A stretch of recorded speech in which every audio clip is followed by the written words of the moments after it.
And it's live on YouTube.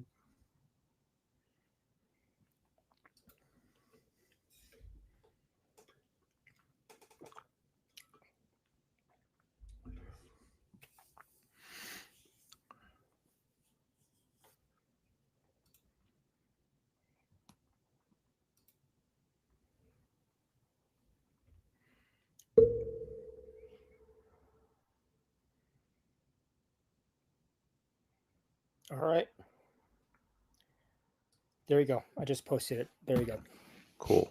Good to go. Sorry to keep you waiting. No problem. Okay. Let me see. Should I go single layout and then bring you in? Let's do that. Oh, very fancy. Let's see. What will work best? I'm just going to do it like this. What's up, y'all? It's KB. And if you're like me, you love movies. And if you're like my guest today, you definitely love movies. Today on the conversation, we're joined by a true gem of the YouTube film community. If you know him, you know his calm, thoughtful insights and his deep love for cinema, as well as his glasses. That's a well-known part of his his being, his criteria. Talking about criteria, from Criterion to Kurosawa, he doesn't just talk movies, he connects with them on a soul deep level. I am here with Daisuke Beppu, my friend. Welcome to the conversation. Wow. I will fail to live up to such a lovely introduction. You, Thank you you, so you much. being here have already lived up to it, my friend. Not at all. You're very kind. Thank you, KB. Thank you for the lovely invitation and for your own film journey and everything that entails. So bravo to you. So just thanks for inviting me to be part of your wonderful ongoing conversations. I really appreciate it. It's the honor is mine. If you didn't feel the love when you were online at the Criterion Closet, you should know that people know you, people follow you, people are interested in what you have to say about movies, and you're more than a personality.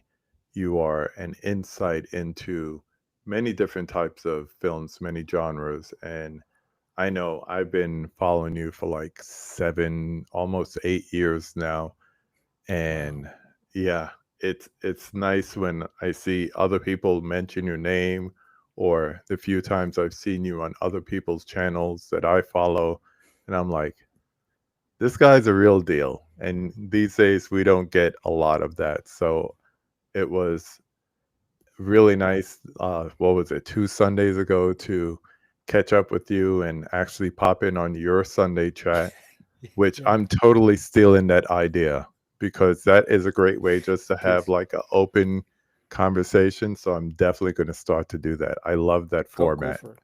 Go I for it. love I it. just started it recently. So yeah, Hmm. inviting people on. So it's good. You know, you can control the environment and people I think are very considerate of everyone's time, but at the same time Mm, showing what it is they want to talk about. It's really great. It's really great. So yeah, yeah, yeah. go for it. Go for it. Yeah, I definitely like that. So I'll be adopting that in some way or form or fashion. Talking about it, what was your Fantastic. experience being online for the mobile Criterion Closet out there in LA?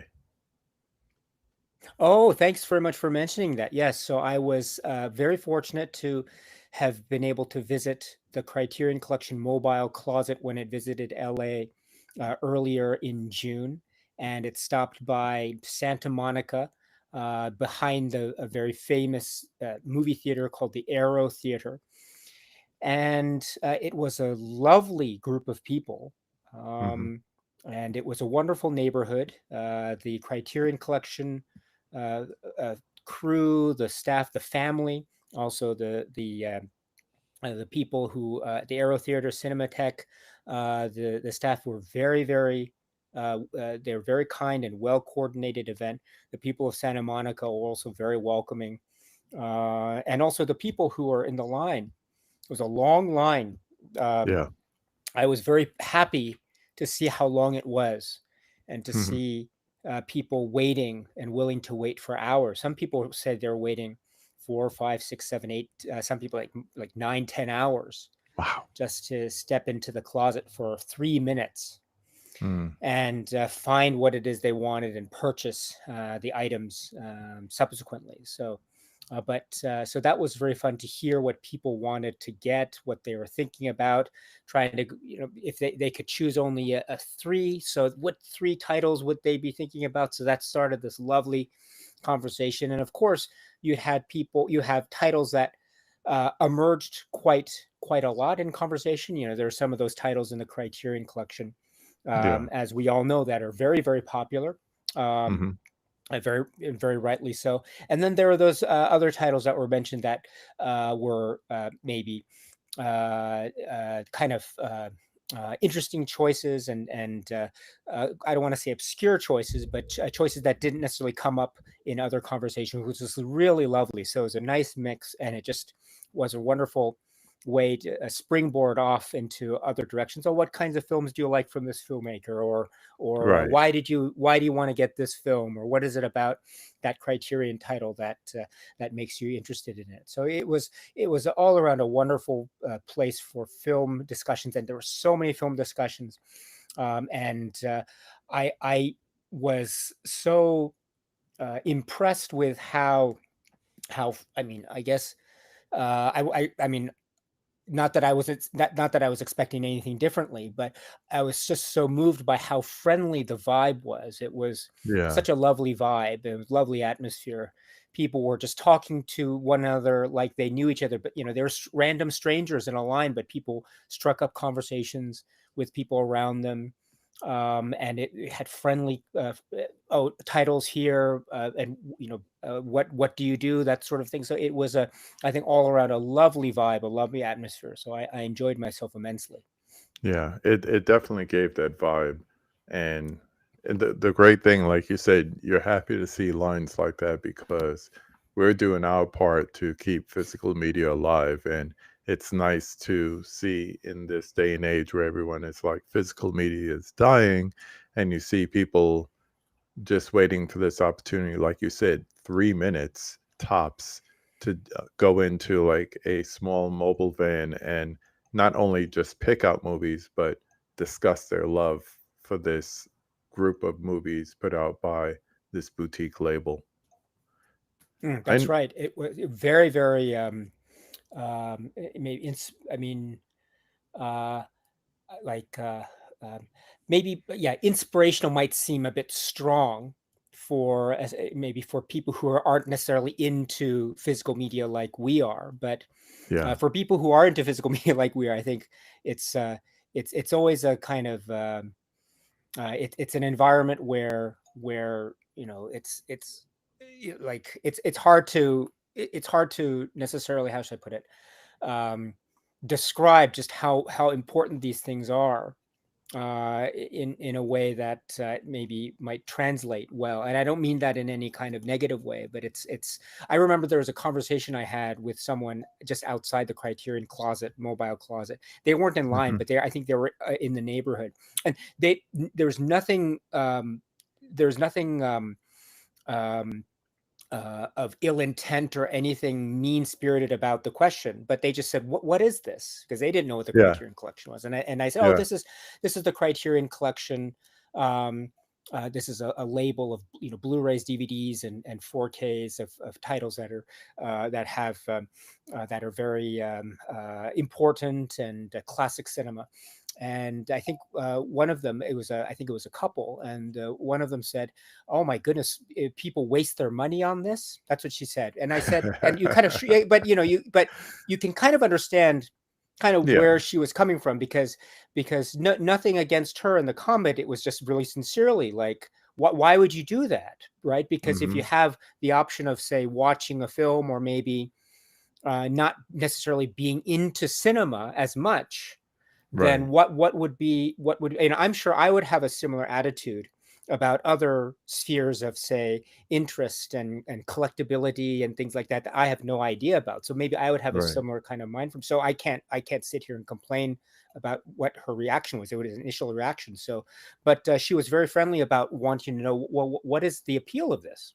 Yeah. And I said, it doesn't. It's the appeal of being able to maybe tangibly enjoy the film in a kind of package that will be there. And there's a sense of how should I put it? I mean, I didn't go into too much details about it, but especially in this space where we both are, I think there's something very special about um, in all this, like, this age of, like, bits and internet and Yeah. things floating in space that you can't really grasp. It's Mhm. like it's nice to have something that's really tangible. And even I with agree. cinema, that if there's this thing, I mean, I understand it's all dots on a TV and it's data stored on a disk. I understand that, Mhm. but it's one step closer to this idea of film being on a film and it has to run through a projector. I understand the mechanism is different. I understand that Right. it's a whole set of different rules and laws of physics that might itself feel removed from the basis, from the viewpoint of people who really love the celluloid and Right. going to the movie theater. Like, buying a DVD is probably something very far removed from the film watching experience, based on, say, the people who go to the movie theaters and watch it on the big screen, nothing else, 35 millimeter or nothing. I Right. completely understand that, but there is still one step closer to a kind of, oh, you can have it in your hands, you can watch it at any time, you don't have to worry about it's that little annoying thing that comes up in the middle. It's buffering or something like that. So Right. that Right. and oh, does this have ads? Oh my gosh, I have to sit through like 2 minute Yeah. 30 seconds worth of ads. Okay, I'll watch this I ad I about hate dog food. that. Oh, okay, that's fine.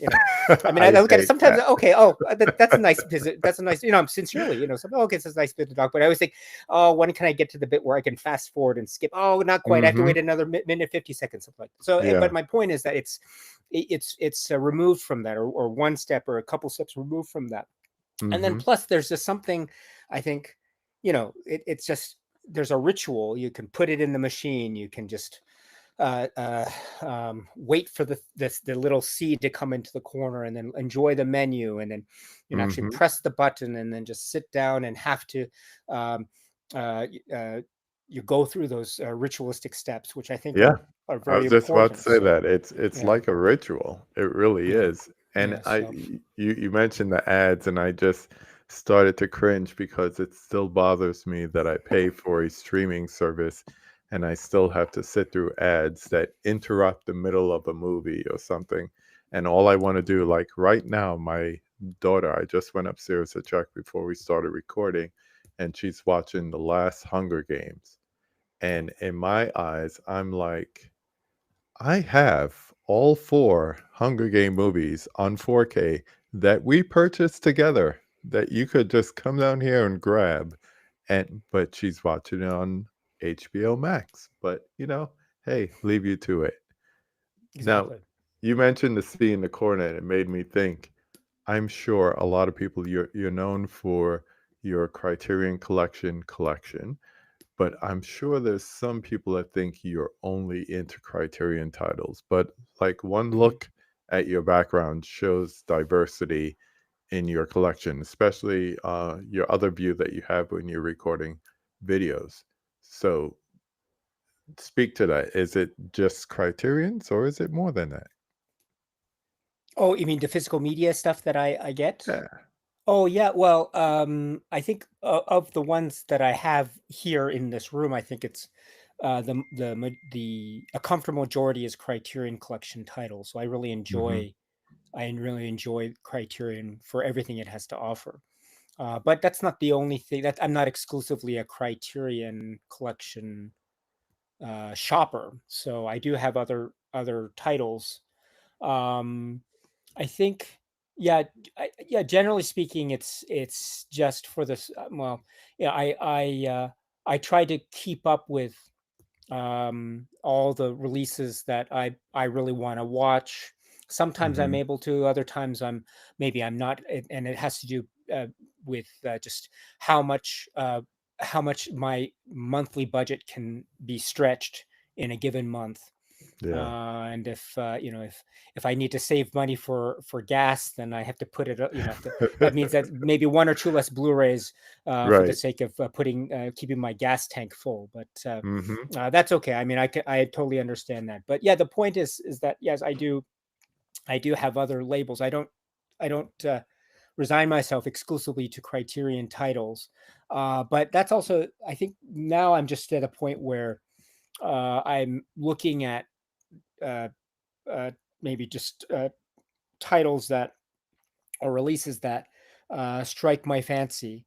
And so give it, where I find myself in a get certain mood or something like that, or a certain filmmaker, or certain series of films that I might be interested in. And sometimes you might find those very conveniently housed within a single label. Yeah. But that's not always the case, as you know. So Yeah. I'll go across more or less where I can. So I don't necessarily anymore try to say get all of the other, let's say, indicator titles, or I Right. don't try to get all of the Arrow releases. I'll look at them and I'll see what they have to offer. But I usually find myself um, just trying to pinpoint certain films. Like for instance, if I'm into a certain filmmaker, I'll tend to try to find a new release of a particular filmmaker. Mhm. I won't necessarily always double dip um, unless it's a film or filmmaker that I really love and enjoy and I want to watch. So for instance, if there's a new 4K release of a film that I already have, chances are maybe more likely than not, I probably won't automatically get the 4K. I'll probably wait a while.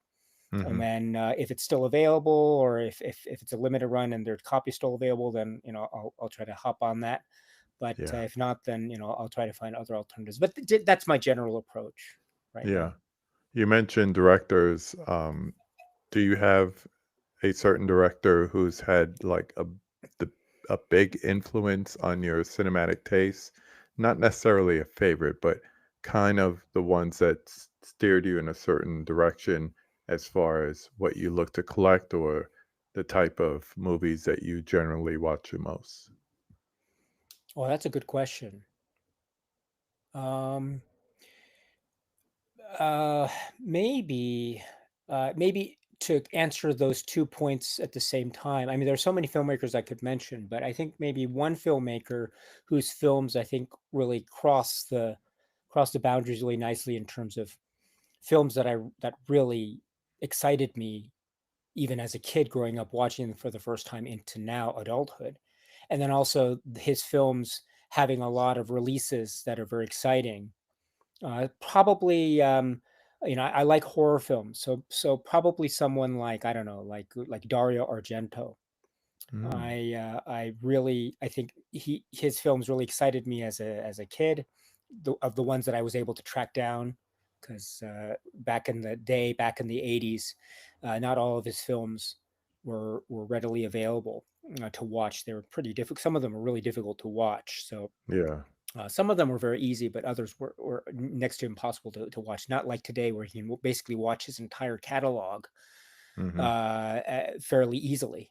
And then that goes to the next point, which is that I think his films have undergone, I think, a really wonderful, robust set of editions from across various labels. Not just North America, but also in Europe and England, as you know, with Arrow, etc. So, and Severin, and so we have. So that also is very exciting in terms of what the possibilities are with the releases, and also it brings up the third point, which is that it does bring to light, and I think we're entering into this phase we already have probably with physical media, which is we've come to the point where it's become almost it's almost a given to have releases and labels that are focusing in on these which were maybe up to recently impossible to watch or impossible to find Mhm. titles. And so Dario Argento is, I mean, among his filmography, there are some films that were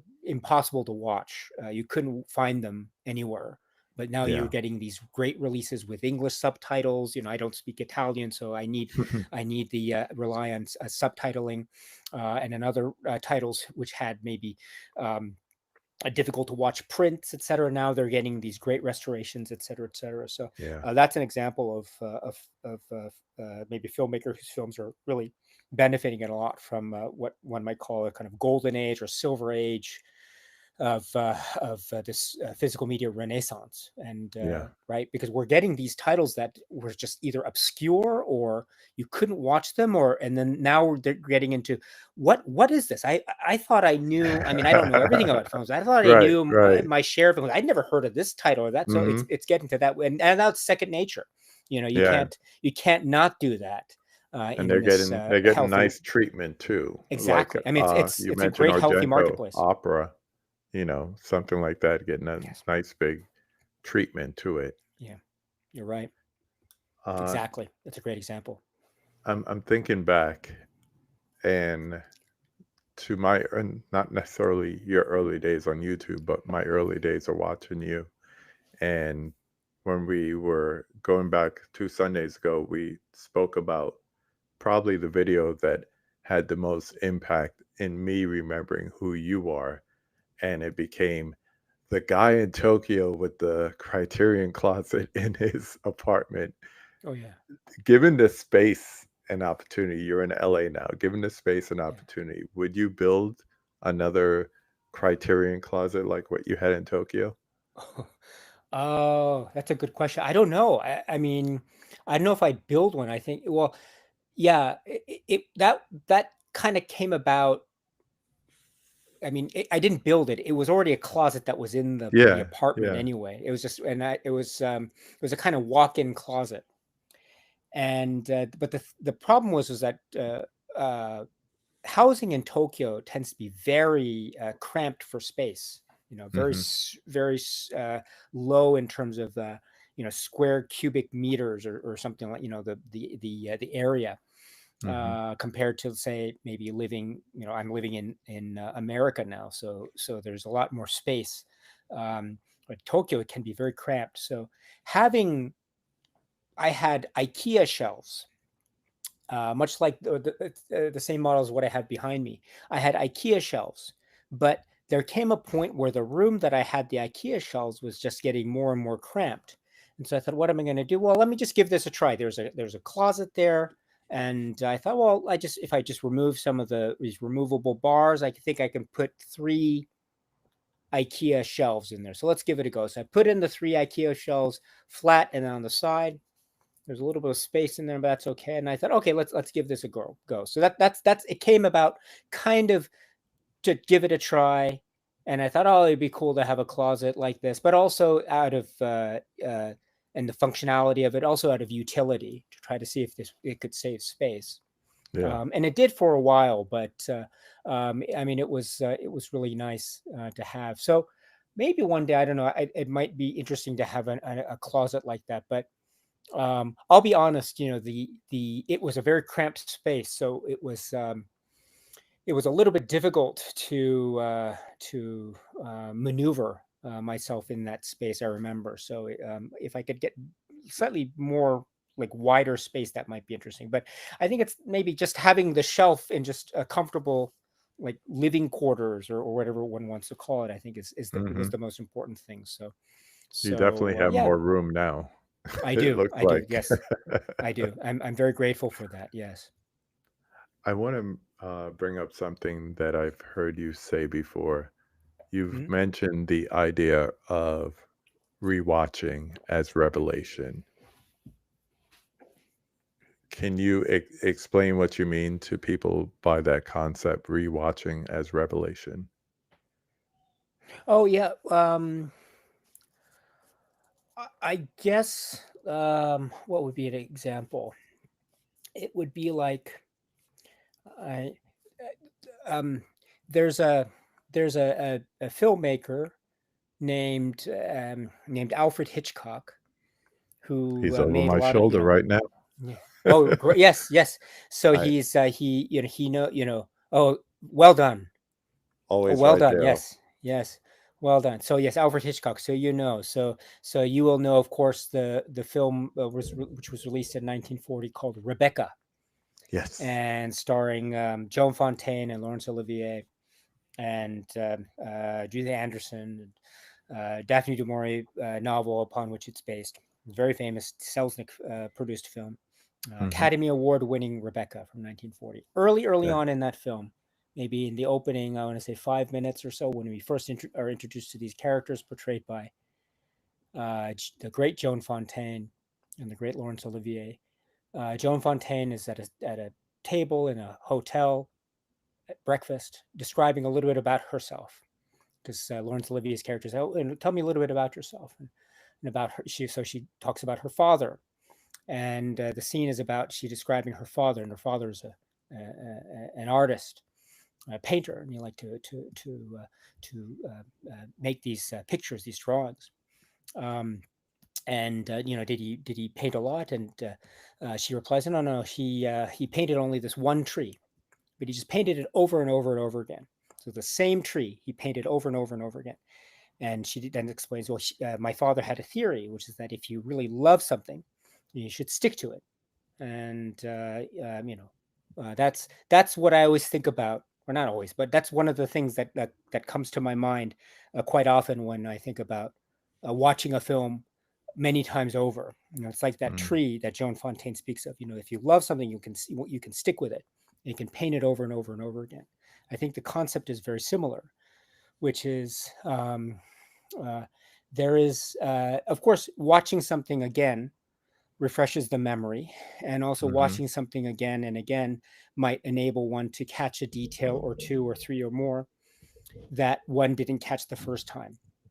Maybe there's some great way to identify the patterns of a film, and then also recognize, like for instance, if it's a whodunit thriller, you know who did it after, because you've seen it Right. the first time, so you now watch the film again, you can see all the clues, how it fits. That is also part of the fun of watching it again for certain genres and certain types of films. So you have that benefit of watching a film, of course. But there is also this idea, and I know you know of this as well. I know you've spoken about it many times yourself, which is you just um, there is this wonderful sense. I don't want to say familiarity, but there is this wonderful sense of uh, watching something that you know almost in and out because you've watched it so many times, Hmm. but it still maybe surprises you in a lot of ways that you didn't realize. And that can be due to the film itself, or that could be due to your mood and where you are at that Yeah. particular time of day that you're watching. If you're in a happier mood than you were the day before, you might recognize certain things about this. Or maybe if you're in a slightly more dour mood, or maybe you're a bit down, but you put the film on again, it picks you up, or maybe you identify something else. Or maybe you are uh, older in years than you were when you first saw the film. Yeah. That And so I'm happens in to my me. mid 40s. Yeah, I'm in my mid 40s, and I this is happening to me more and more with films that I started to watch when I was like 4, 5, 6 years old, and now I'm watching Hmm. them. I continue watching them through my years. And when I was like a teenager, 20s, I didn't really think about this, but now I'm in my 40s. I'm probably closer to the end of my life than the beginning of my life. Maybe, of course, fingers crossed, knocked on wood, that's not the case. But you know, Hmm. I'm getting on in years, and I can begin to feel it. So maybe that is also part of it. It's just like watching something and then realizing, this is something that maybe because I was younger and I was naive, I still am, but I didn't quite understand things, and I still don't. But that kind of progression in life also makes me look at a film and think, oh, I can see something new. Also, it's not nostalgia, but I always think, oh, I feel I feel like I'm a kid watching this film again because I saw it as a kid for the first time, and it doesn't feel like an old film. It feels like a film that I just saw just yesterday, and I love that Yeah. feeling. I love What's that feeling. what's an Yeah. example of one that you could think of, like a recent one?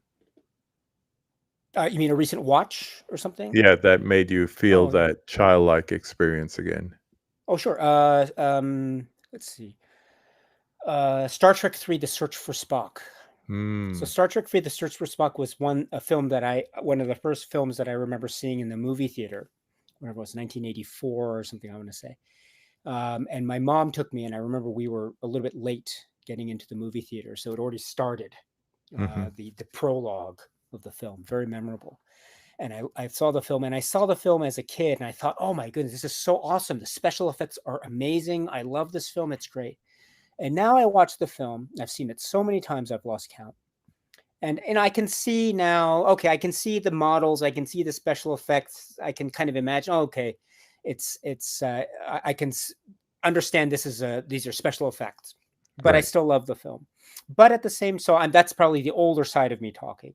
But also I Mhm. think, oh yeah, I remember this is when my mom took me and we were like a few minutes late into the theater. I would never remember that memory otherwise.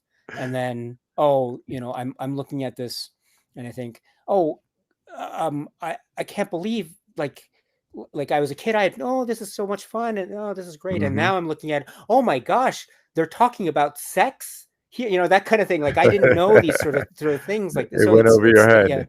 yeah, it totally went over my head. And that's that kind of thing. Like Ponfar, my gosh, I didn't know what Ponfar meant as a 5-year-old. My good, now I think about, oh my gosh, this is a very profoundly WTF, but wonderful. Mhm.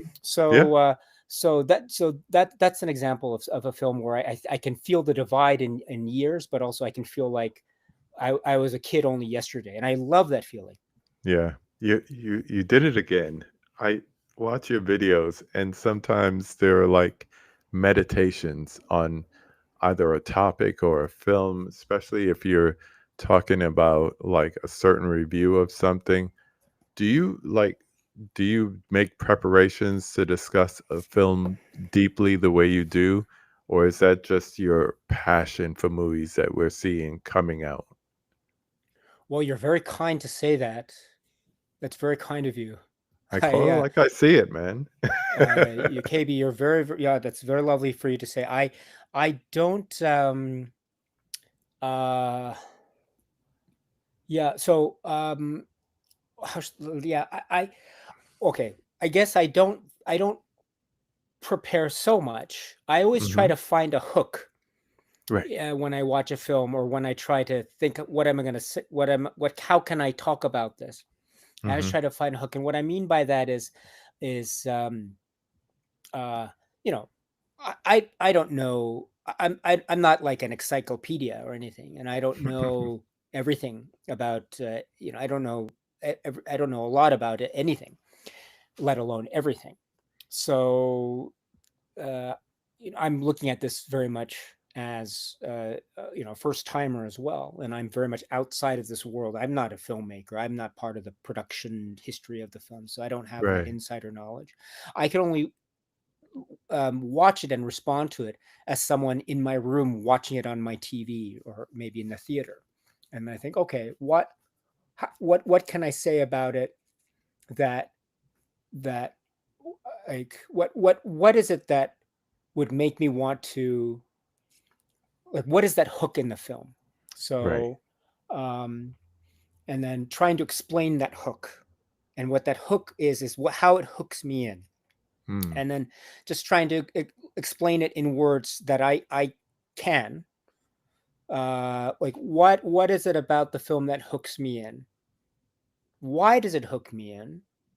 And um, were there any other circumstances that perhaps permitted that or allowed that? That's it's that kind of thing. So in that way, I just try to think about that in my head, Mhm. and then I'll take notes about the the supplements on things, or take notes here uh, occasionally. But more or less, it's just trying to think about that hook. And once you have the hook or hooks, it becomes I think fairly straightforward, because then you can think, okay, I'm hooked by this character, and it can be anything from like a thematic arc, something very broad, or it can be Mhm. something like a detail. Oh, I like the way that his hair curled down in front of his forehead, or something like that. It Right. reminded me of such and such, and I find that to be um, I find those details to be very cool. So it tends to be very amorphous, nothing quite set in stone.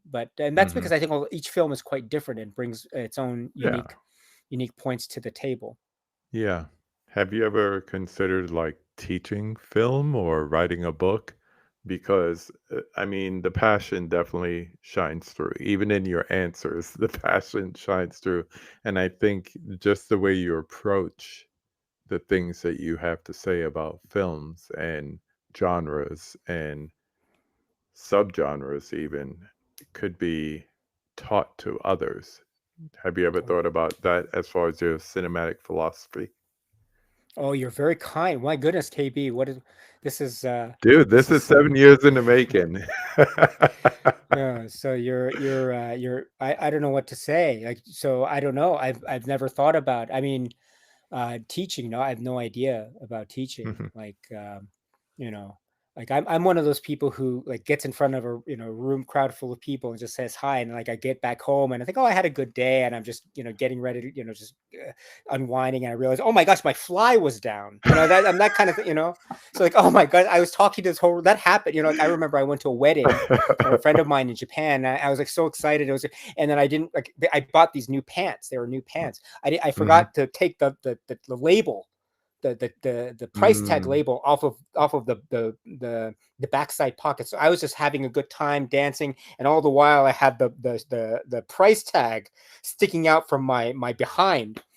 So I'm one of those people. So if I were teaching in front of a group full of students, I'm sure I'd have something, like a nose hair hanging. So no, no, no, nothing like that. But the book, yeah, I like I do write, not with a lot of vigor or regular speed, but I have dabbled here and there, but nothing of any great significance. But I guess I don't know. I don't think of. I mean, you're very kind to say it, but I don't think of it more like. I don't think of it like a.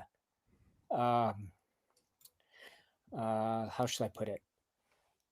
I, at the end of the day, I think I just needed an outlet to be able to talk about these things, Mhm. and because I've just not thinking about it for so long, but I just never had a chance to talk about it before. So I'm very Yeah. very grateful for that, and then if anything else comes of it, that's great. But for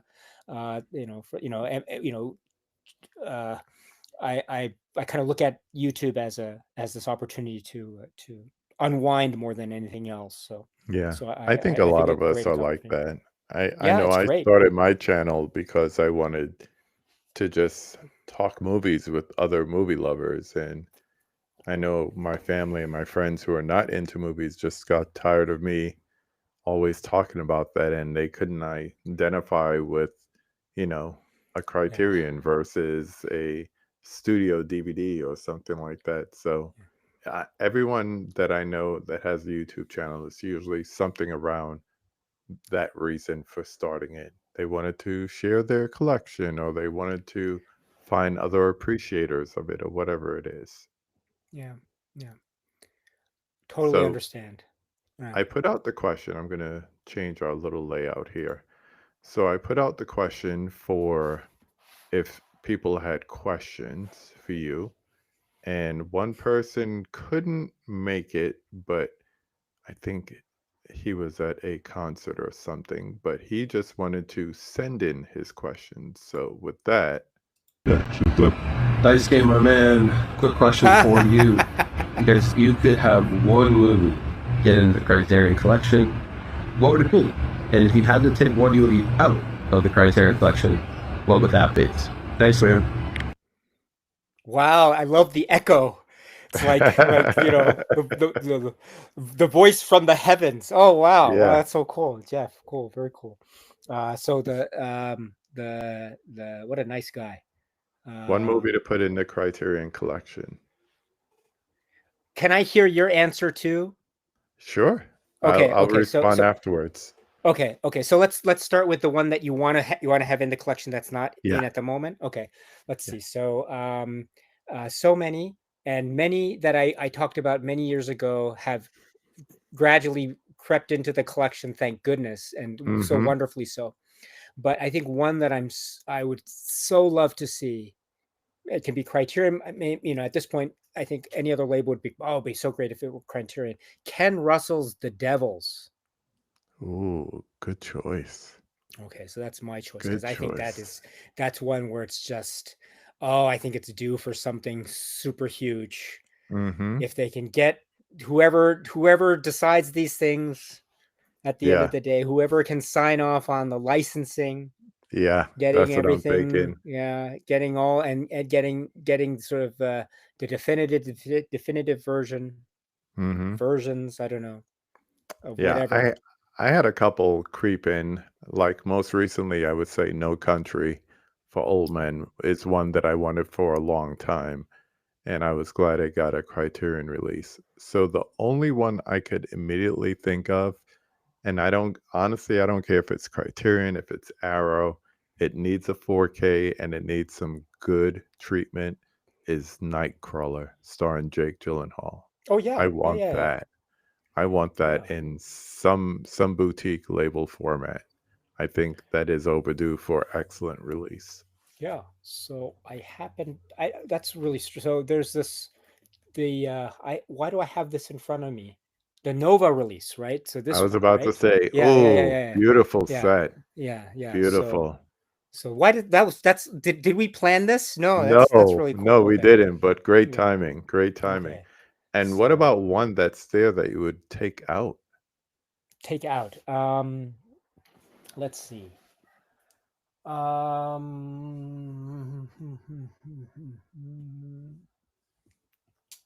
I have one.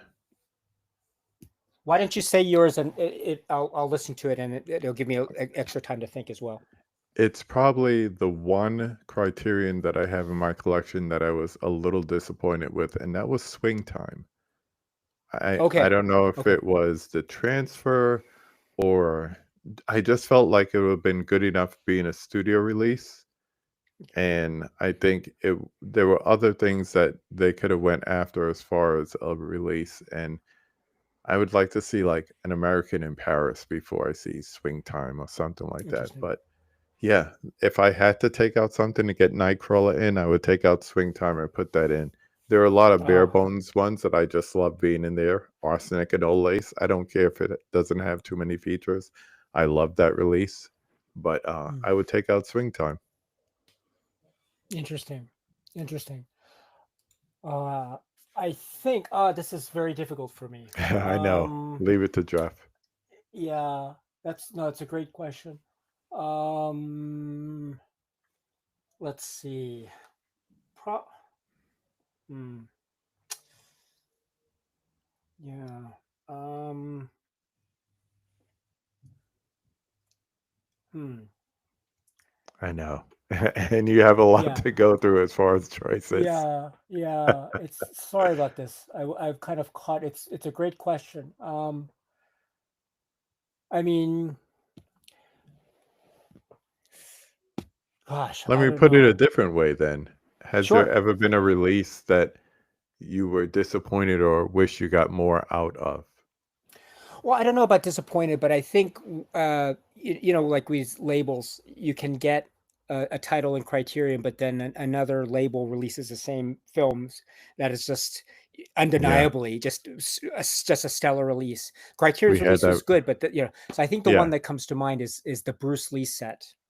Oh, I okay. think yeah, I love the Bruce Lee films. So I have the Criterion set, which I think is really Mhm. really good. But I think the Arrow releases subsequent were I think just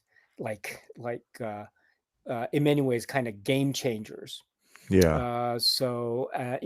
And I mean that happens. The opposite's true, of course. I think there are releases that are done by other labels, but then Criterion comes along and just it becomes really fantastic. But that might Yeah. be one where I think Criterion's was good, but there was another labels that I think was just you can't deny how great it was and is. So Yeah. And I have examples of Criterion Blu-rays with 4K transfers on them that ended up being better than the studio 4Ks. Yeah. Pan's Labyrinth is one, Do the Right Thing is another. The 4Ks pale in comparison to the Criterion Blu-rays for sure. So it's all about the transfer sometimes. It really is. Yeah. We have two more questions that were submitted. And since we're talking transfers, I'll bring this one up here. Favorite Criterion release in terms of transfer and supplementary content? From Does it have to be the Bram same McGregor. release? Eh, Thank you, Bram. yeah, Thank you, Bram. So is it going to be the same release or can they be separate releases? your call. Okay. And I want you to answer as well, KB. Okay. So I think um, maybe just in terms of transfer might be, or just that the presentation transfer experience, um, probably the Apu trilogy, Mm, and you can go Blu-ray or 4K for that Apu trilogy. Just how stunning it is looking now, especially when considering where it was before those releases. It was on the brink of extinction, essentially. So that's a good answer. the Oppo trilogy in terms of the first part, and then the second part in terms of supplements. I think the Oppo trilogy supplements are great, by the way. But if I had to choose one, I think, gosh, maybe supplements on the film. It maybe just recently. Oh gosh, so many. I was overwhelmed by just how great and how many supplements there were. For instance, in releases like say Malcolm X Yes. or Wall-E, right? The Pixar film Mm-hmm. Wall-E. I think the supplements are like it's longer than the film. It's just so many. I'm just overwhelmed. Yeah. It's like Niagara Falls of supplements. It's great. So, and it's not just like quote unquote fluff. Mm-hmm. You know, it goes into sort of the mechanics of the filmmaking process. I'd probably go with those just as maybe more recent examples. So, Yeah. KB, what about you? What about you?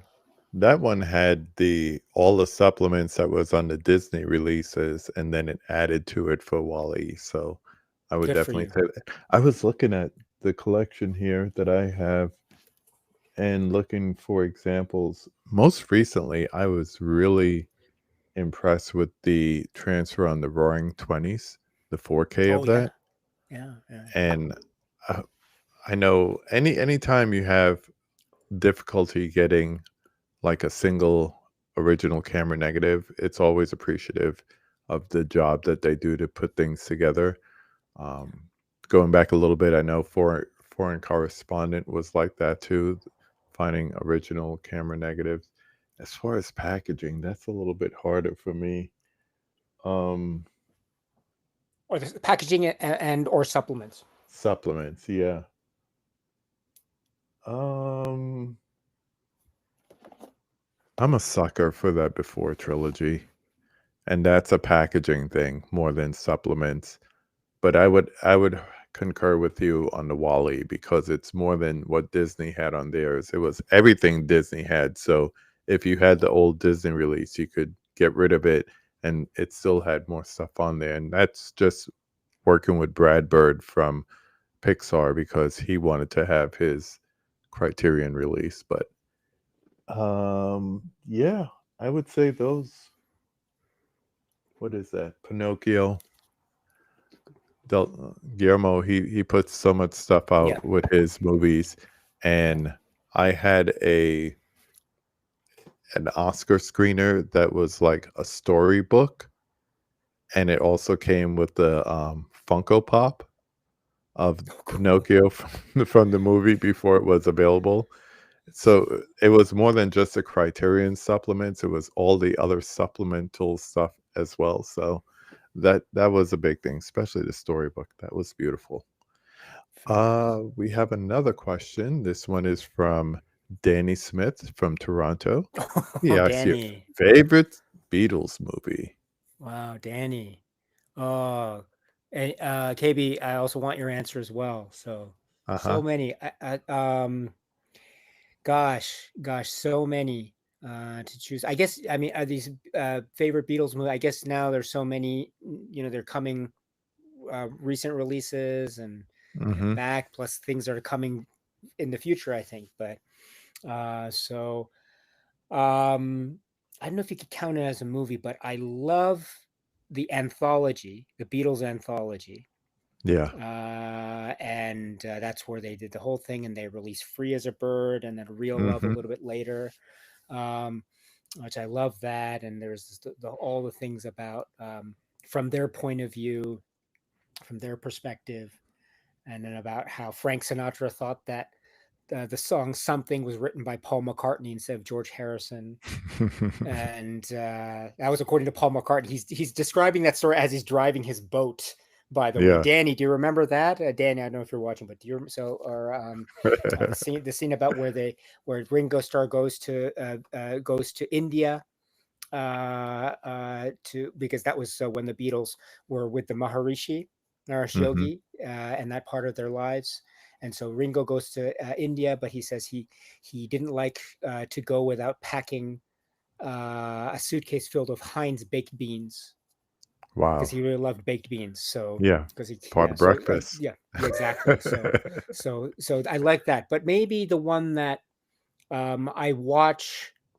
Um, I mean, uh, I love Help. Yeah. It's a fiendish thingy. I love that line from George Harrison. Um, and I never knew that curling in Help could be so dangerous. Um, and then, of course, A Hard Day's Night. I love everything about that film, but in Yeah. particular, I love Victor Spiretti's Sweater. Hmm. But probably the and I've said somewhere on somewhere on YouTube that I must one day before I die, I must try to find that same sweater that Victor Spinetti wears in the film A Hard Day's Night. There's just something quite iconic about it. But probably the one that I've seen the most because I'm so wonderfully perplexed by it, and it's short in terms of running time, is Magical Mystery Tour. Yeah. Yeah, Magical Mystery Tour is the one where I can't quite. It's like it turns my head into spaghetti, much like the dream that of Hmm. the spaghetti. John putting the spaghetti. It's not really spaghetti actually. Look, but it's kind of this strange like gobbledygook, which is quite wonderful, Yeah. but just wonderfully bizarre. And it's quite short. And I love how was it Paul McCartney says in one of the interviews in the anthology, probably said it elsewhere too, is like, you know, that was a film that was a film that people like Spielberg, I heard later, say that they took films like that seriously, like Yeah. as an art film. I love Yeah. that. That's so great. That's such a great quote. That's such a great Paul McCartney quote. That's so Talking about Paul crazy. McCartney. I don't know. Yeah. So, but anyway. So probably I went across the board, but I'll say right now, Magical Mystery Tour.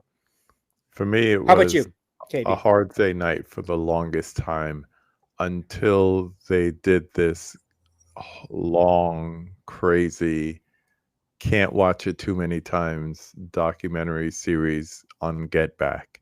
Yeah. Just the volatility of the group, just making that album, and it was going to be the last one way or the other, but you saw the reason why.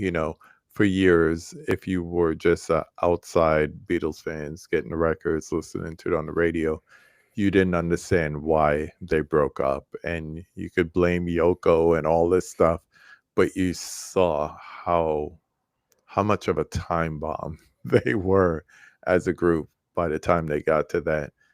And also how much what's his name, Billy Preston, Yes. how involved he was in the group. People talk about the fifth Beatle. He must be the sixth Beatle because he was so instrumental in the group at different points. So it was That's right. really great to look at that docu series and get a whole different perspective and a better understanding of why some things, as good as they are, have to come to an end. Are you a Beatles fan, KB? By the way. I grew up liking all different types of music, and I grew up in the 80s, so it was Prince or Michael Jackson. And then that led me to understanding at one time it was the Beatles or Rolling Stones. So I'm like, if I could answer Michael or Prince, I should be able to answer Beatles or Rolling Stones. So I determined that I'm more Beatles than Stones. I respect both.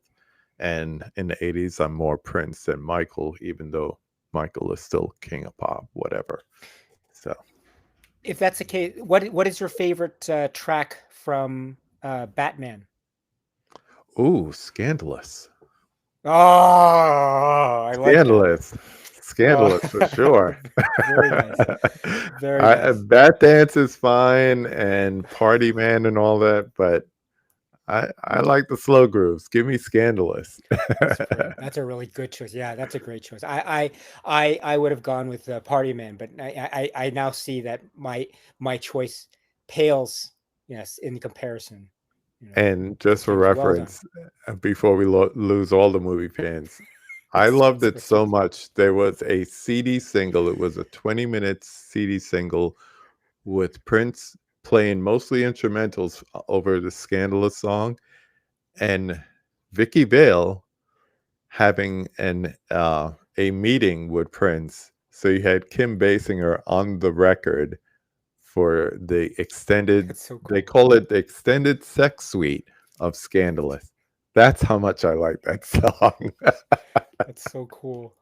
That's so cool. I love how that film uses the Prince songs. Like I think that is the Yeah, most amazing way to use songs in a kind of big budget film like that. I don't think I've ever yeah. seen songs used in maybe Magnolia by Paul Thomas Anderson with Amy Mann, but Hmm. still there's something like yeah, there's something like very Yeah. unique. I think that should be spoken about much more. But I'm sorry, I went off No, track no, there. I no, you're apologize. fine. That's what the conversation is about, just going places. The only other person I thought of to do that, same artist, was Spike Lee using Prince songs in Girl Six, Oh which is a movie yeah, that seems lost because it's yeah. stuck on DVD, it's out of print.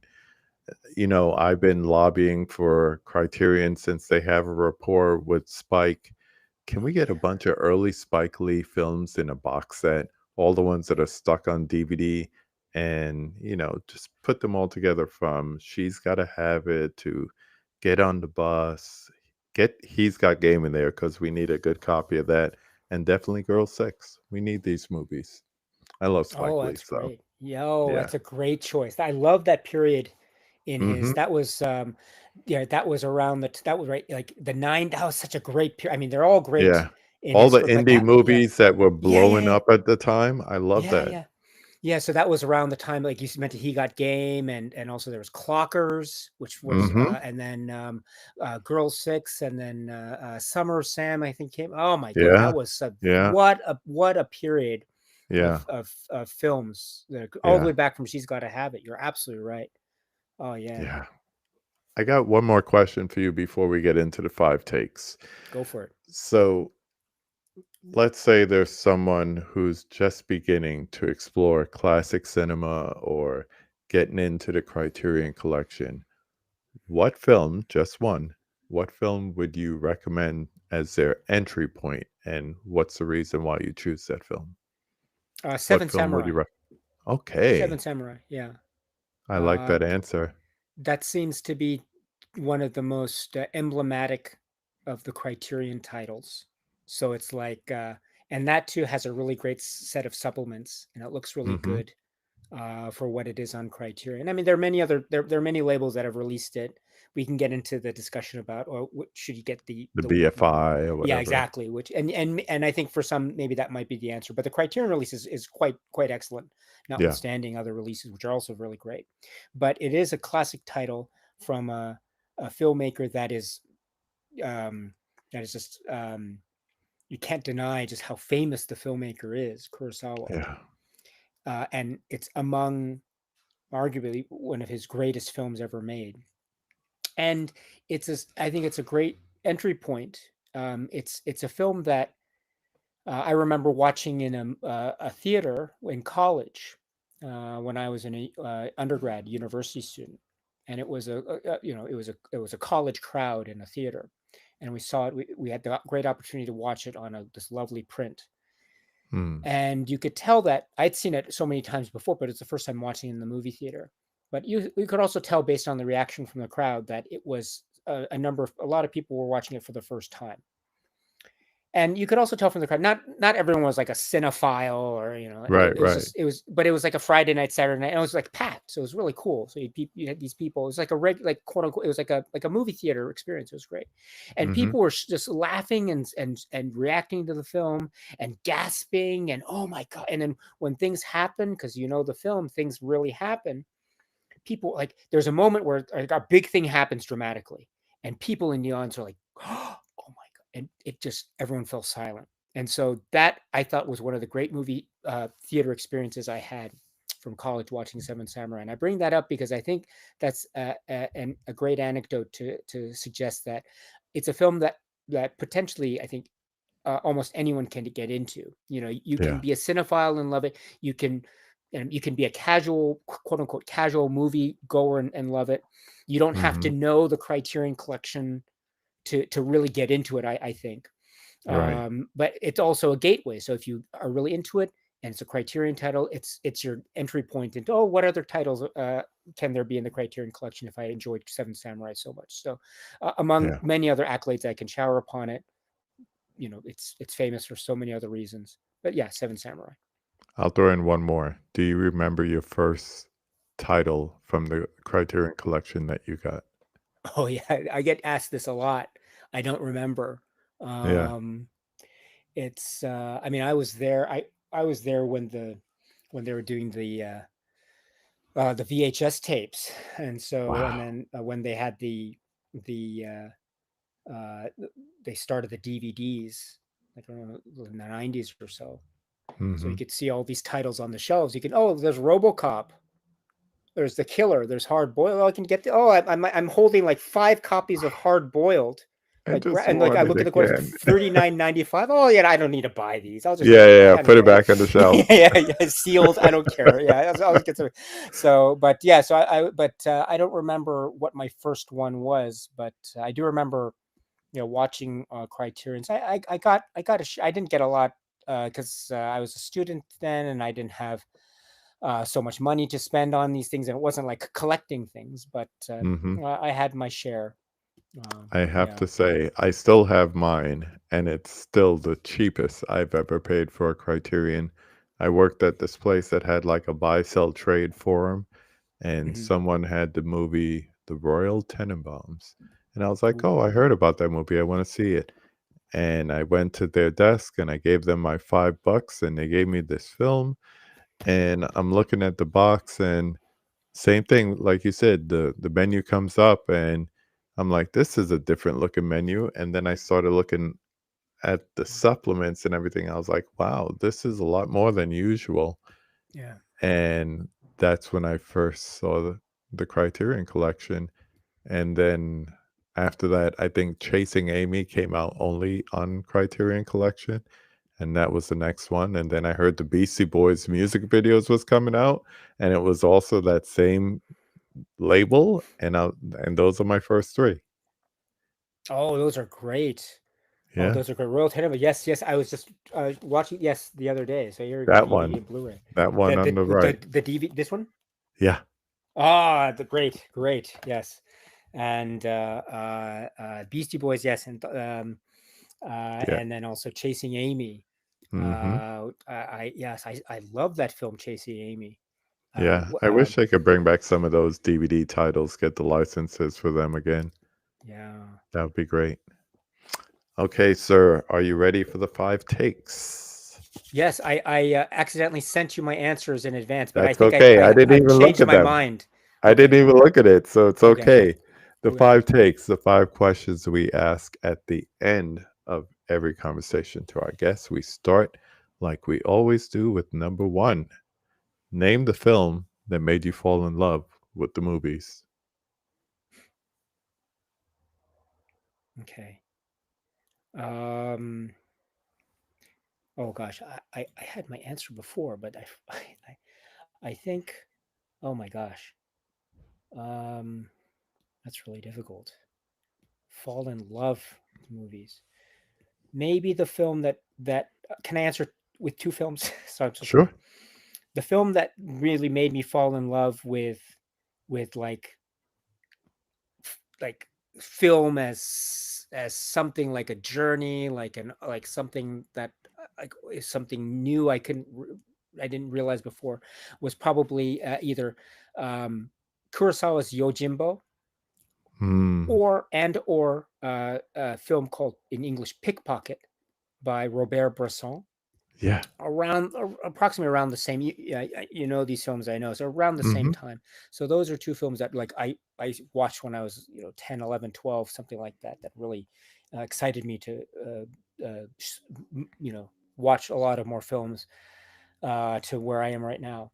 And then the film, and you say but the film that made me fall in love with movies, so many as a kid growing up. I'm a kid of the 80s watching videos at a kind of mom and pop video store, and then later Blockbuster. Hmm. You mentioned so many. Oh gosh, if I had to pick one, maybe it might be Big Trouble in Little China, John Carpenter Ah, directed film. that's right. Love that movie.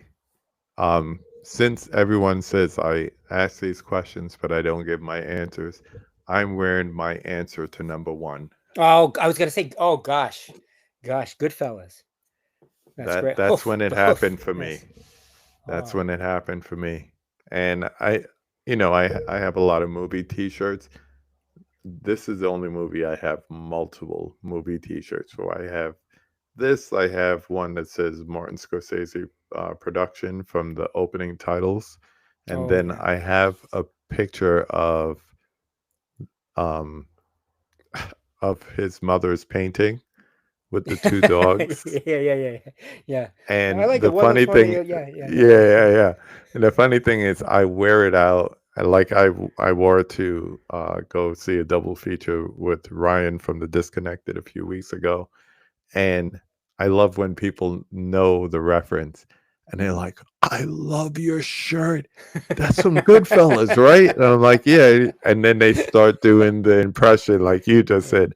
One dog's going this way, the other Yeah. dog's going that way. I love And that. That's great. your Jimbo, I just got the BFI of that because I wanted to do an Oh, upgrade, and I started hearing about all those additional supplements, and I'm like, well, I could keep the supplements I have from the Criterion Blu-ray, yeah. and I Yeah. could get the extra BFI ones. So Yeah. yeah, I'm looking forward to getting into those supplements and seeing the transfer as well. Let's Great. continue. Number two. Name five of your favorite films. Doesn't have to be the top five, Okay. but just five of your favorites. Okay. So this is very difficult. So okay. In no order, and it's not like this will change Hmm. depending on my mood. Um so I have to put in, let's say, Edward Yang's A Brighter Summer Day. Good one. Then speaking of Hitchcock, Vertigo. Mm. And then let's put in, I've been thinking about this film so much lately and also not so lately, which is a film called Mishima, A Life in Four Chapters, directed by Paul Schrader. Schrader. Yeah. Good for you. Oh, excellent. Great. And then I have, let's put in there, oh my gosh. Uh, okay. Uh, Let me put in there The Godfather. Okay. And then let me also put in, oh, I'm into my fifth. Oh my gosh. Uh, It's like that I letterbox thing when they yeah, go and say, yeah, give you four yeah. favorites and people feel like they're stressed. I love the letterbox questions. What are the four famous films that you're in that you think people? Oh, the ones that I was in. I love those Yeah. questions. But anyway, What's your most rewatched yeah, films that you that you're in. Yeah. I don't know. Meryl Streep was number one. What was number one? Oh, Little Women, number one for Meryl Streep. No Not kidding. the movie I would think of. That's great. That's a great Just choice. because she's in it. Oh, that's fantastic. What's your fifth? But okay, so let's see. So I'll put in there. Okay. Can I put in my fifth and then put an honorable mention? So Of I'm cheating. course. So okay, so the fifth will be Dawn of the Dead, George A. Romero, Dawn of the Dead, Nice. and then I'll put in there, Heat, Michael Mann. Michael There you go. Mann. Yes. Yeah, that shootout scene is undefeated. Yeah. All right, everyone's favorite question. Number 3. Yeah. Name a popular or classic movie that everybody loves, but you don't particularly like. So, let's see. Maybe, yeah, the one that probably I comes to remember your mind. answer for this one that you Yeah. submitted. Yeah, I think the one that comes to mind is Breakfast at Tiffany's. Mm-hmm. And maybe for the um I'm all for, I'm all for like performance and um uh performance and representation and malleability and flexibility, fluidity of performance. I'm all for it. Mm-hmm. I don't mind so much. Like someone asked me, "Oh, do you think a film like James Bond's You Only Live Twice is racist?" And I don't think so. I enjoy parts of it, and if it doesn't quite fit with my feelings about like where I come from, I kind of just shrug it off and laugh. It's great, but Right. there's something, I don't know, quite jarring about watching Breakfast at Tiffany's for me. Mm-hmm. I can't quite get it, but if people enjoy it, I'm totally on board with that. I have Yeah. nothing. I'm go for it. Enjoy it. You can tell me about how much you enjoy it. I'm Yeah. totally on board with that. So just maybe not quite on board with it as maybe some others might be. And I'm guessing you mean in particular the Oh Mickey yeah, Rooney performance. it's like it's I try to approach it with an open mind. I'm like, yeah, I Yeah. can't quite grapple. And I'm trying to think. Oh, I love Audrey Hepburn so much. Oh gosh, I Mm-hmm. love it. And just it's like I'm it's like I go and get a meal. I'm about to have this lovely meal, or I go and get like I'm so hungry and I want to get like fries and a shake. And I'm so hungry I'm have fries and a shake, and I have a shake, and I find like a hair in the shake. Mm-hmm. Oh, I can't drink. I want the Mm-hmm. shake, but I just find the hair, so I have to put it. So Yeah. it has that kind of I like almost push and pull equate kind of it to feel. what I think of when I see blackface in an old movie. It's like Mm, not the representation that I want to see. yeah, So yeah, I get where you're coming from. Let's continue on. Number 4, name a critically hated movie that you love. sure. I don't know if I love the film, but I didn't hate the film. I kind of enjoyed it, which was Cats. Really? Yeah, yeah. Tell me I about I it. oh so I went to see it. I was living in Japan at the time it was released. Mm-hmm. So maybe that I wasn't I was somewhat maybe insulated from all the critical rancor that it seemed to be getting. Yeah. I don't know if it was getting that much critical heat in Japan as much, so I wasn't so much exposed to that. So that was one thing. Yeah. The other thing, I saw it in the theater with my daughter at the time, and this was several years back. Mm-hmm. So and I enjoyed. We saw Cats when we were visiting New York several years prior, Yeah. and we Winter sat in the Garden front row. Theater. Yeah. It was great. It was great. I mean, I don't know if it was Winter Garden Theater maybe it was at a different theater. I forget. I don't know if it was Mm-hmm. the same theater, but it was a revival of Cats. But it was Yeah. great. It was absolutely great. And Rum Tum Tugger came up and actually took a picture of my daughter and put it on the official Rum Tum Tugger Instagrams. That was great. I think it's still there. So, but Nice. so I had that warm nostalgia with that, and I went to the film, and okay, it's not the greatest film I've ever seen, but I enjoyed it for what it was. It was fun. The songs were great. I knew some of the songs. Some of them were new. Most of them I knew. So it was Mm-hmm. great. And then I was then I was kind of more active on, say, like Facebook and things. I'm not now, not for anything. Just I don't have the time, unfortunately. I wish I had more time, but Yeah. I was more active then on Facebook, and I was just mentioning, I just watched Cats, and I enjoyed it very much. And I just remember, like kind of like, oh my god, you love cats? What, oh, it's, I wasn't trying to be like provocative. It was just, oh, I just Right. enjoyed it. That's what. And I remember one person in particular, like, I kind of like, it was like, oh, he didn't mean anything by it. I know it was very interesting. Yeah, I got a comment from someone in one of the groups saying something like, and I paraphrase, it was like, oh, I can kind of see that, Japanese people tend to like really strange and unusual things. I said, okay, that's fine. I was like, all right, all right. But and I think what he meant to say by that was that like for him, it was just this weird experience.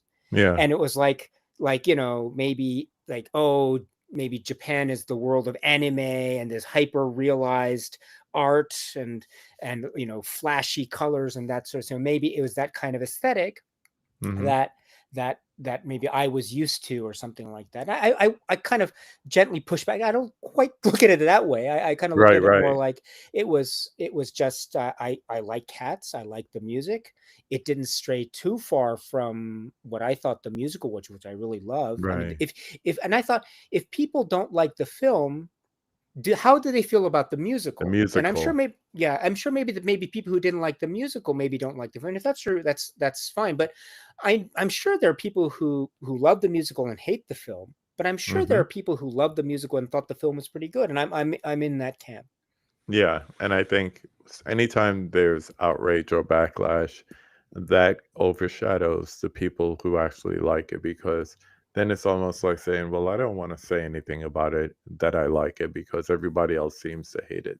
That's why I have this question here because sometimes there's movies that you don't think that other people like or, they look at a Rotten Tomatoes. I just did. It's currently at 19%, and they see that, and then they avoid a movie. And I'm like, always, art is appreciation. So you need to go and look at something, whether it's a painting or you know a Oh, musical or a movie, and make your own determination.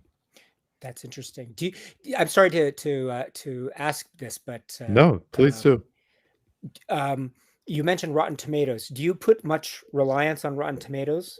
Not at all. Not Interesting. at all. I think it's a marketing thing because if you have to promote the movie, we're far gone from the days of Siskel and Ebert and Two Thumbs Up and all that. So now we rely on audiences and critics alike, and it's tending to blend more and more together between. There's less and less of a line between a movie critic and an audience member. So it's always going off that. Like, you can't tell me that no one likes the Saturday Night Fever sequel, Staying Alive, that it has a 0 on Rotten Tomatoes. And yet I've had people on this very channel tell me they love that movie. So when someone sees 0, that means there's less than 1%, closer to 0% of people that don't like that movie. I find that hard to believe. And Oh, the same interesting. thing if before a movie comes out and they're saying it has a 100% Rotten Tomatoes. That means everyone that has seen this movie thinks it's the greatest thing since sliced bread. I find that hard to believe because critics are, it's in the name, critical. There's no way everyone that's seen this just thought it was a 5-star movie. So Interesting. I take it with a grain of salt, and I will watch a bad movie just to have my own opinion and not rely on it. But if it's a situation between something that's highly anticipated or well received, as far as, people that I know who have seen it, that I trust their opinion, because I have a lot of friends who see screeners early and do critiques and all that, versus something else that seems to not be, I'll prioritize the more popular movie or the Mhm. ones that have a better reception. But I'll get around to seeing that other movie eventually. Interesting. Yeah. Interesting. Good plug for staying alive, by the way. You know what I want to do? Strut. Yeah, yeah, yeah. My wife told me the other day she's never seen Staying Alive. And we grew up in the era of, Saturday Night Fever and listening to the soundtrack. Then Grease came out and that replaced Saturday Night Fever. And I was like, you never seen Staying Alive? the sequel? She's like, there was a sequel to to Saturday Night Very Fever. I cool. said, yeah. So I'll show it to her one day. Very nice. That's just how it is. Sir, thank you. This has been an honor. This has been fun. Dare I say it? I have one more question to ask as we Sure. land the plane. Now that you've been on the conversation, you've seen how it goes. Number 5, who would you like to see me have a conversation with on this channel? Okay. Before I answer that, can I ask you what is your favorite Arnold Schwarzenegger movie? Ooh, good question. Or you can name a bunch. Oh, What are I'm a T2 person. I okay? I love Terminator, and I see Terminator almost as a low-key horror movie because you have this killing machine in pursuit. That is the very definition of terror and horror. And then you come around to T2, and we have the money, we have the special effects that no one had seen before at that point, and some of the things that's in it today still holds up as far as looking great and has been unprecedented. So not his greatest performance, but I definitely like Terminator 2. And low key, I love Maggie. Have you ever seen that? Oh, very nice. Very nice. I think he does a Very great nice. performance. Yeah. Not to say he's like a Shakespearean actor or anything. We are talking about Schwarzenegger here. But I grew up in the Commando and the, Predator timeline. But I would say Terminator 2 and Maggie. I think more people need to see Maggie as far as seeing him Good just choice. act. Just Good not choice. flexing the biceps and all that. Just act. Good choice. I would also say, speaking of Schwarzenegger and Shakespeare, like, those are great choices. Also, that's a great that was a great subtle plug for Last Action Hero, and Yes. yeah, I think also his acting is great in. No one ever talks about his acting in film. I think like Twins. I think he's really moving in Twins. Is like Mhm. like Vincent. But the reason why those are great choices. But the reason why I mention that is because the person I want to recommend is my dear friend. He's on YouTube and Instagram. His name is Tanner, Mhm. the Horrible Show, The Tanner. horrible And the show. reason why, yes, the reason why I mention him is he is one of the nicest people that I've ever had the chance to meet. He is also a great movie lover. If ever you're able to have him on, I would love for you to ask him, how many copies of the Lucio Fulci film The Beyond do you have, and why? And he will go into, I think, this huge, great treatise in like having many copies of a film that he loves. Speaking of watching films over and over again, one of the great things about physical media that I think is oft overlooked, or it's mentioned, or it's one of those second nature things, but it doesn't get spoken a lot, I think, because we all know it, but we never say it out loud. It's how Mhm. many copies of the same film do we have? Yeah. Because we love the film so much. And so Mhm. I think for Tanner, it's The Beyond and many other Luci Fulci films. And he has, for my money, the best Arnold Schwarzenegger impression that I've ever seen. Hmm. So I ask him gotta that. I If gotta he's check on that the out. channel, if he's on the channel, please ask him about Lucio Fulci's Beyond. And Mhm. for extra credit, please have him answer the question uh, In while doing, Schwarzenegger yes, voice. in the Schwarzenegger voice. I will definitely do that. So what's the film that you have the most copies of?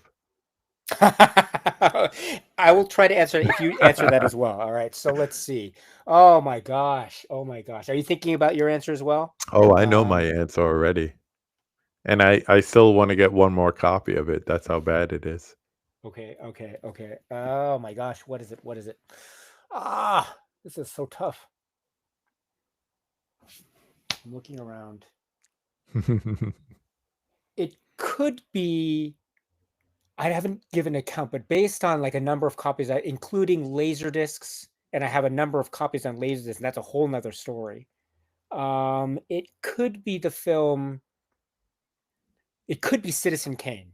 It could be, although I'm not Really? sure. Yeah. It could be. I'm Okay. I'm not, I didn't list that as my among my 5 favorite films ever, but it could be Yeah. that because there's so many pressings that are fairly accessible on Laserdisc and then VHS and then DVD and then Blu-ray and then Criterion. So, and I had to Yeah. get the second copy of because when you remember the debacle with the disc and the Yeah. Criterion, Yeah. so I had to get the replacement, but I kept both copies. So, So I'm going to show you this. I'm going to move my camera so I could show you this because you would appreciate this. okay. Besides my Star Wars poster, I have that custom Citizen Kane poster. And if you look at it at a certain angle, across the entire thing are the words Citizen Kane. You can't see it here, there's not enough light on it. And you could also see my Laserdisc copy of North by I Northwest because saw. I'm a big Hitchcock fan, Good for and you. my Elm Street street sign signed by Heather Langenkamp. Are you serious? Oh, that's amazing. Yeah, I met her at a film festival last year, and she was gracious enough to spend some time and take a picture with me and sign my street sign that says "Don't fall asleep." Oh, I'm so glad that you're a Nightmare on Elm Street. What's some of your favorite quotes from the film? Well, there's that one. There's when she told her boyfriend to stay awake and he fell asleep and she's on the bed and she just like gives him like a little tap and she's like, "You shit." What did you do?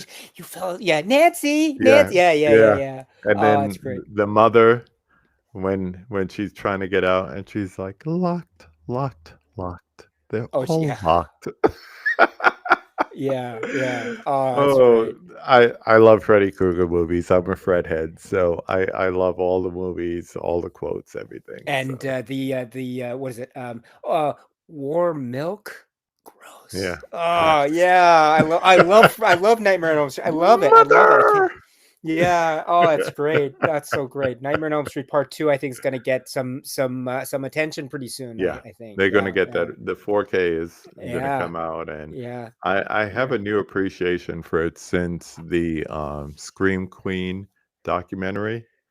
So, telling us a little more about the whole backstory to Mark Patton and Yep. his whole beef with the Yep. and director of the movie and Jack Shoulder. everything. Yeah. Yeah. Yeah, so Yeah. it's a I great love doc. you, Anybody? Jesse. Oh yeah. Yeah. And I swear that that girl who played Lisa could have been an excellent young Meryl Streep. She just has that look to her. Next time you watch Yeah. it, just pay attention and say, could she play a young Meryl Streep? I think she could. I think so. Oh, I'm so sorry. I know we have to go, but I'm just No, one thing about no, Nightmare on Elm Street. I'm so I sorry. am Which so is enjoying this. You don't which know. is This is so good. can I get your opinion about this? Okay, so can I just talk about the scene where he's dreaming like Yeah. Daddy can't help you. He's like the famous line in from Nightmare on Elm Street 2. I need you, Jesse. We got Yeah. special work to do here, you and me. And Yeah. he's like, you've got the body, and I've And got the I've brain. got the That stuff like brains. famous. And he peels his scalp back to reveal his pulsating brain. He's like, aha, and Hmm. Jesse screams. But I don't know about you, but whenever I was never scared because his skin is already like burnt and it Right. looks already So it looks like it'll peel very easily. yeah, not even just that. It already looks like kind of brain matter. So it's like Hmm. brain matter skin, and he's pulling it back to reveal his brain. It's like brain matter pulled back to reveal a brain. I was like, I always thought, Hmm. oh, it's kind of. I was never like I could never see the divide between his brain and his skin. Yeah. So, but anyway, I'm so sorry. But everything else about that Don't film is be. really scary. Yeah, like the dad about to shoot Freddy Krueger at the pool party. He's like pointing the Hmm. gun at where the kids Yeah. are. It's like, It's and with, like his- with his you're front, gonna yeah, take somebody yeah, out, yeah. man. My gosh, You that's could amazing. definitely see the difference in the budget for that movie versus the first. The first one was just shoestring. Yeah. It's they say it's the new line was the house that Freddie built, but Yep. they almost bankrupt them. And then off the success of the first, they were able to make the second because you see so much more Freddie and you see so much more of the makeup job. And you see him like basically, like you were saying in the pool scene, you see so much more of him as a character. And unfortunately, as the movies progress, you get from this terrifying figure with this really demented past to being almost like a MTV caricature of himself. And he got too popular, and then it was like a parody of himself. So I understand that it went off the deep end, Freddy said and all that, and it was saved by New Nightmare as far as that being such a meta movie. And, that gave us Scream and all that stuff. But Yeah. it's just amazing how that launched New Line, and we got comedies and we got Lord of the Rings movies and all that stuff just from the little nightmare that could. Yeah. It's Yeah. amazing. It's a great way of describing it, KB. Well done. What's the name of that documentary? Oh, Never where is Sleep it? Where is Again? it? Yes. Yeah. Anyone who loves Nightmare on Elm Street should own that. Never Yeah. Sleep Again. Yeah. Love that documentary. Me too. Good My shit. friend, please tell me we'll do this again soon. I'm loving this. I'm loving the opportunity to speak to you and not just listen to you, which I enjoy doing on my own, but this has been a great time. I've had a great time, and I hope you have as well. Oh, this is such a blast. Let's try to if you want to come over to my channel, I would love it. uh, let's do that. I'd love to set up you know, so let's set up a time and place for that. I'd love to continue it over there. That's great. Yeah. You're such a gracious host, Thank KB, you. Thank you. and so great. I'm so sorry. I'm so sorry. Last thing, what are your 5 favorite films right now that you Ooh, would my name? 5 favorite films I'm so right sorry. now. Yeah. Huh. I would So sorry. I say put you on the spot. I no, apologize. no, no. It's fine. I do it to everybody else. It works both ways, right? I would say one is A24's release of Baby Girl. Okay. I really enjoyed that, and I just did a podcast where I'll be talking about that and other movies of that subgenre. I'm always up for Hitchcock, so one Hitchcock film that people don't talk about, it actually is Sir Alfred's favorite movie that he made is Shadow of a Doubt. Great movie. Charlie and Uncle Charlie. Great So many movie. Charlies. Yeah, I yeah. know. Great. She was named after her uncle, and her Exactly. uncle's a killer. Play Misty for me. That Kino release Oh, that just came out. Everybody knows Clint Eastwood for spaghetti westerns and all the way up to like Unforgiven, and then all the movies he directed after that up to Juror Number Two. But that one is so powerful. It's a great thriller. Great thriller. And what else would I say? I'm just looking around the room here. Um, let's see. What else have I watched recently? That's what I'm really looking to see. What have I watched recently? I I know love it. one You're thing doing what I do. Like look yeah, around. yeah, Yeah, yeah. yeah. You got to look around. Yeah, I know one yeah. thing that I have that I can't wait to get into. Uh-huh. I don't know if you could see it there. Let me see if I could tilt it a little bit. That one that looks like a mask is the UK Steelbook release from Titans of Cult of Gladiator. Very nice. I want to see Gladiator in 4K, and I never got the studio release or anything, so I'm looking forward to that. Very nice. And Amazing I guys. have the Shout Factory's Black Exploitation Classics Volume 1 and 2 coming. So I pre-ordered Volume 2, and I finally ordered Volume 1, and that should be here this week. So I can't wait to see it because I grew up on Black Exploitation films like Foxy Brown and Yeah. Coffee and Yeah.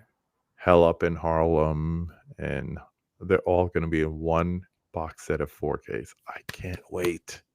Very I can't nice. wait. And I heard great things about it. So Me too. I would just kind of put them all together as one. And I can't wait to see them in glorious 4K on this super large TV that I still don't believe I own. So now you got me smiling and thinking about movies. Great way to end it. Great way to end it, my friend. Thank you. Thank you. This has been a blast. I really Yes, it enjoyed has. this. Thank you very much. The pleasure is all mine, truly. Yes, and I look forward to being on your channel. thank you everyone for watching this. You can find Daisuke. Just look for him anywhere. This is the way he spells his name. You could find him on YouTube. You could find him he has a Patreon channel. You could find him on Instagram, but you do have to add a few letters. So on Instagram, it is Daisuke Beppu 4. I do Yeah. remember that difference there. Thank But you. yeah, get into his stuff. He's a lot more than Criterion, but he knows his Criterion. Do people ever ask you if you have every single Criterion? Yes, yes, yeah. Or do they believe that you have every single one? Do you have any from like older outer prints that it's like your white whale to find? At the moment, no. No, I was able to Wow. track down everything I think that existed. I think Wow. so. Even the one So there's a very famous famous laserdisc of the Prince of Tides that was yes. so rare. You couldn't because it was never released, but I was able to track a copy down. So Wow. I know personally I would love the Hitchcock DVD set that they never got the license for all of them back again. Like I think Spellbound yeah. is one that they never got the license back again for. So I would love to have that. But that's amazing. So it's usually the newer ones that you're missing from your collection then? Yeah. So I always get the new releases as they come. So for instance, I haven't gotten what is it? What is the new Sorcerer? I haven't gotten the Yeah. Sorcerer release. I'll probably wait. Hopefully there might be a sale coming up soon, so I'll probably wait Friday. a few. Let's Yep, just a make few. it official. Yeah. Friday. All right. Okay. All right. Yes. We get our yes. The same. Yes. Yes. Yes.